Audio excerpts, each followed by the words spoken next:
The adage, garbage in, garbage out, results in poor results. And if we are talking about our health, then we need to change the input.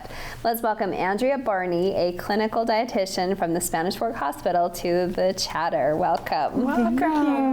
Hi. Okay, it's a new year. Tell us what we shouldn't be eating. Or what we should be, right?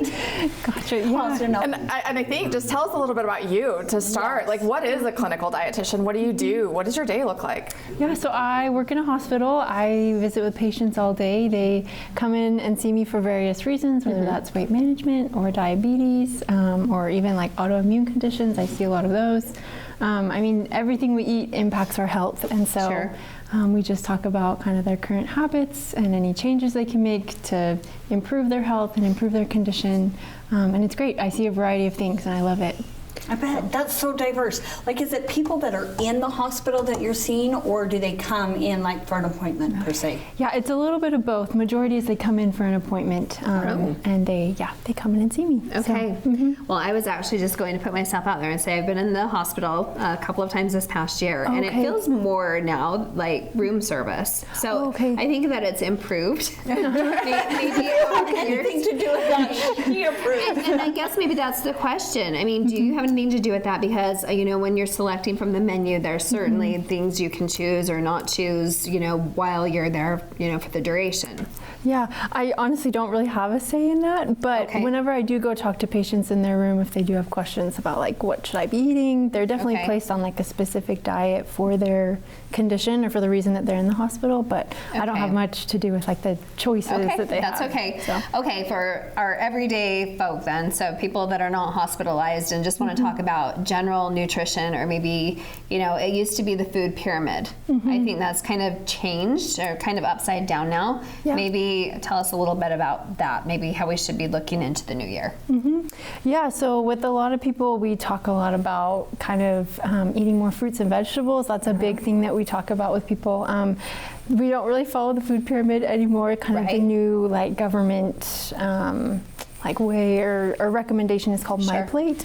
And so it just recommends getting a variety of all the food groups. So that includes fruits, vegetables, grains, dairy, and protein. And that's kind of what makes up your plate, and having a variety of all those things ensures that you're getting adequate nutrition and getting enough nourishment. And so I talk about that a lot with people. It's just how can we add more variety into their diet and meet all of their needs so that they're, feeling their best. So I feel like I chatted with you off screen a little bit, but I've had people in my inner circle that have struggled with like eating all those food groups. Like, is it a food aversion? Is it a texture thing? I know my sister didn't like fruit and still doesn't, and she's 56 because of the texture of things. Like, how do you get a child to maybe try different things, or a person? Like, what does that look like?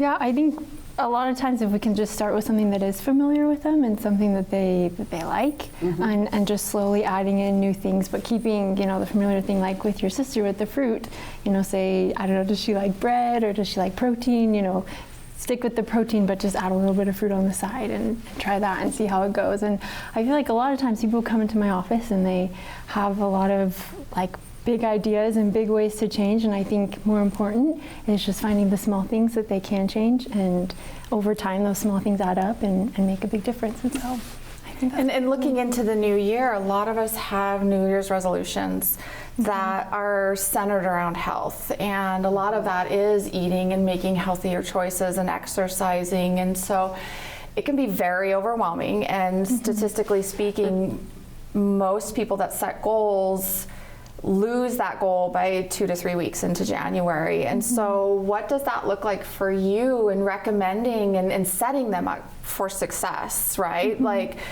how do we get them to stop thinking diet and more long-term and sustainability? Yeah, I love that. Yeah, I think it really comes down to just setting smaller goals and specific goals that are going to be doable and sustainable long-term. Because a lot of people will start a new diet and then 2 weeks later realize it's too hard to continue, or it's too restrictive, or it's just not sustainable. So then they'll fall back into old habits.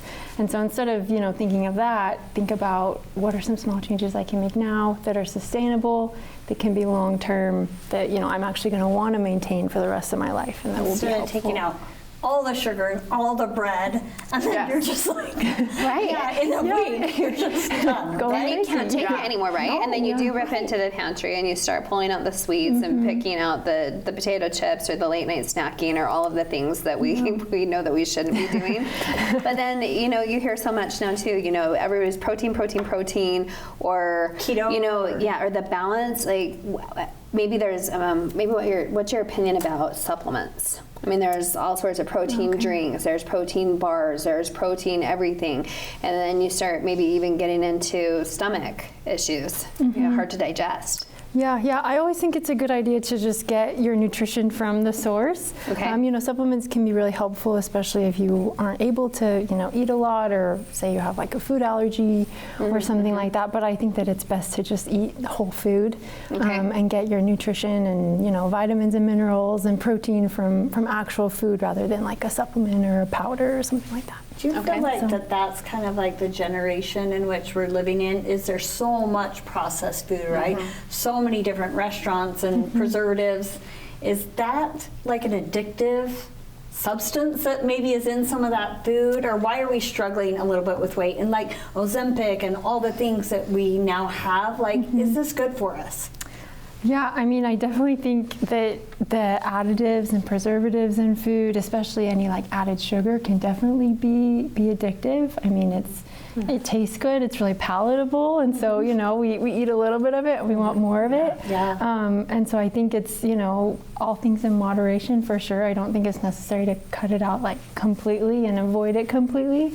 But I also think it's important to, you know, not overdo it, because it can be addictive and we can learn to just kind of like really crave it or rely on it. And so if we can include other things into our diet, like the other food groups we talked about, that's helpful too. Is there maybe even a particular app or something that we could use to maybe track our intake? Because it used to be calories, then it was macros, then it's, you know, well, you can have as much as you want, you know, you can just eat a whole chicken if you want to today. If you're having a little, You're staying in your calories. Get your 10,000 steps and 30 minutes of exercise. Right. Is there like an app that you use or that you like? To be honest, not really. I've seen a lot of people use MyFitnessPal. A lot of people use Chronometer. Some of my patients have used something called Lose It. And I think that they're all pretty similar, where you just put in kind of what your needs are, what you're wanting to do, like with calories and macros, and then put in, you know, what I mean, it's a head game too, because I've done that before too. I'm like, you know what? I've got in all my 10,000 steps today, and I'm going to reward myself. And so then immediately, you know, then it's like I can have crumble, I can have whatever I want, I can have the Diet Coke, which sounds kind of silly, but I mean, Diet Coke isn't even really that great for you either. So Sure it is. That's one of my food groups. Wait a minute, Natasha, wait a minute. okay, we all have our food groups, right? But that brings me to a question. So you take someone who's been trying all the things, right, and just can't lose weight or can't sustain. There's sometimes like specific issues with those people, and you can like put a diet together for them that works. Is that kind of what you do? Yeah, a little bit. I mean, we definitely do talk through like what they've tried in the past, what's worked, what hasn't. And a lot of times we just come back to those basic nutrition principles of just balance and variety and moderation. And if, you know, they're able to make those small changes that are sustainable, they find that they're more successful in losing the weight and then also keeping it off. So. Simplify. Simplify. Just come back around again. And it's funny because I think we just live in a world where we want instant gratification, and we want to and we want to start the diet, and I want to see results in a week, and I want to start the exercise program, and I want to see results right away, and you know, and a lot of it is just those small changes that don't feel so overwhelming, like just one small change and get that down and sustain that, and then, you know, add another one, and you know, it's having that partnership and having somebody to connect with that is kind of there and championing you and leading you down that path to success, and just not getting frustrated. But you know, it's a journey, right? It is. Like, it should be for it to be sustainable. Yeah, it has to be. For you to be able to continue with that, and so I think it's just such a great idea, and I think underutilized within the community, having somebody that they can reach out to. And a lot of your health insurances cover this aspect of it. Yeah, and so it's really just, you know, working with your primary care provider and knowing what resources you have. And I think there's a lot of untapped resources out there. So maybe then to that final point, if somebody wanted clinical recommendations from you, how's the best way to go about that? Yeah, their doctor can definitely send over or like a referral. Also on the Spanish Fork Hospital website, my information's there. They can just call my office and I'll help them set up an appointment. So. Okay, sounds great. Thank you so much. I just want to come sit in your office. There's a peace. I know. Like I could follow what she's amazing. Yes. Thank you for joining us. Thanks we so appreciate much. it. Yes, thank you.